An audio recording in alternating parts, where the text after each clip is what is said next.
It'd be completely ridiculous of us to come to South Africa and not show you some of the incredible wildlife that's on offer. South Africa's home to some of the most famous wildlife reserves, and this place, St Lucia on the coast of Zululand, is an absolute beauty. And being a wetland, there's a lot of water around, so one of the best ways to get close to the action is on a boat. And Marn's here, he's going to show us around. Let's go. These wetlands are part of the UNESCO World Heritage listed Great St Lucia area up the east coast of South Africa. It's the home of 5 unique ecosystems with everything from ocean, beaches and lakes to wetlands, dunes and woodlands. And this, the St Lucia Wetlands, is one of them. There's plenty of bird life to see for a keen ornithologist such as myself. Small ones, medium ones and large ones. We've also come to see a couple of Africa's nasties, hippos and crocs. Now, we've only been on the boat 5 minutes and already we've come across some hippos. Now, the hippo is the most dangerous animal in Africa, kills more people than any other animal. And whatever you do, if you're over here, don't get between the hippo and the water because it'll be all over and that could be nasty. Now, they're a bit quiet at the moment, but at night, that's when they really start doing the business because they're a bit nocturnal. Your African hippo weighs between 1 and 2 tons, with the males, or bulls, being larger than the female cows. The dominant bulls service the cows, and during the mating season, often fight to defend their territory aggressively against other bulls, as you would do.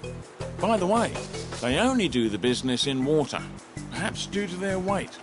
I can't imagine they'd last too long on dry land. However, these giant herbivores do graze on dry land in the evening, eating around 40 to 60 kilograms a night of anything green. These Nile crocodiles are of the freshwater variety and seem to have settled in quite nicely to life here at St Lucia, where the water is salty. Now that's what I call a sea change. At full adult size, they measure 4.5 to 5 metres long, and just like big Aussie crocs, they're extremely dangerous. As with the hippos, it's definitely looky-looky, no touchy-touchy. Now, this place is absolutely full to the brim with all your sassy South African species, which is perfect for the avid ornithologist and wildlife enthusiast such as myself. Now, getting a good look at the wetland system here at St Lucia is easy, with a number of tour operators like Marn's available to take you out on the water.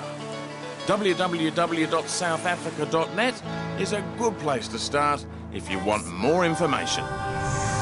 Most flights into South Africa arrive in Johannesburg, so while you're here, take a tour into Soweto, a place that encapsulates both the country's difficult past and new post-apartheid optimism. As the 19th century gold mining boom attracted thousands of workers to Johannesburg, the area southwest of the city was nominated as a new settlement for the largely black migrant population in 1886. Today, the tailings dumps of the mines can still be seen bordering Soweto.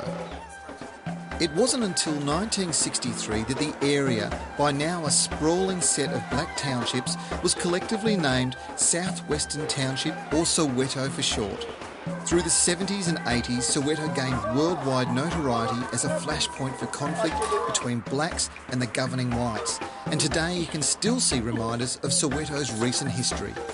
The Soweto Uprising of 1976 is remembered in Orlando East through the Hector Peterson Memorial, named after a 12-year-old student who died in the incident.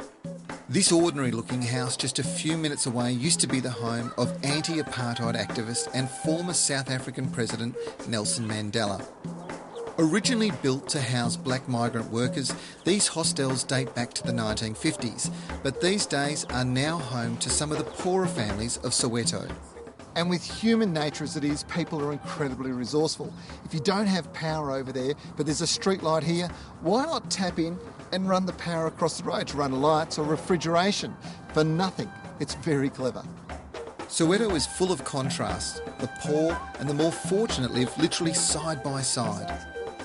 You don't have to drive far from these middle-class homes to find some of Soweto's remaining shanty towns, whose residents are gradually being relocated into new government housing. There's a lot to be learned from the resilience amongst the people here, especially the children, who can still smile in the face of the sort of challenges most of us will never have to deal with. If you want an insight into South Africa's massive shift as a nation, well, it's crystallised here in this melting pot that is Soweto, where a checkered history is making way for a hopeful future. Don't go away.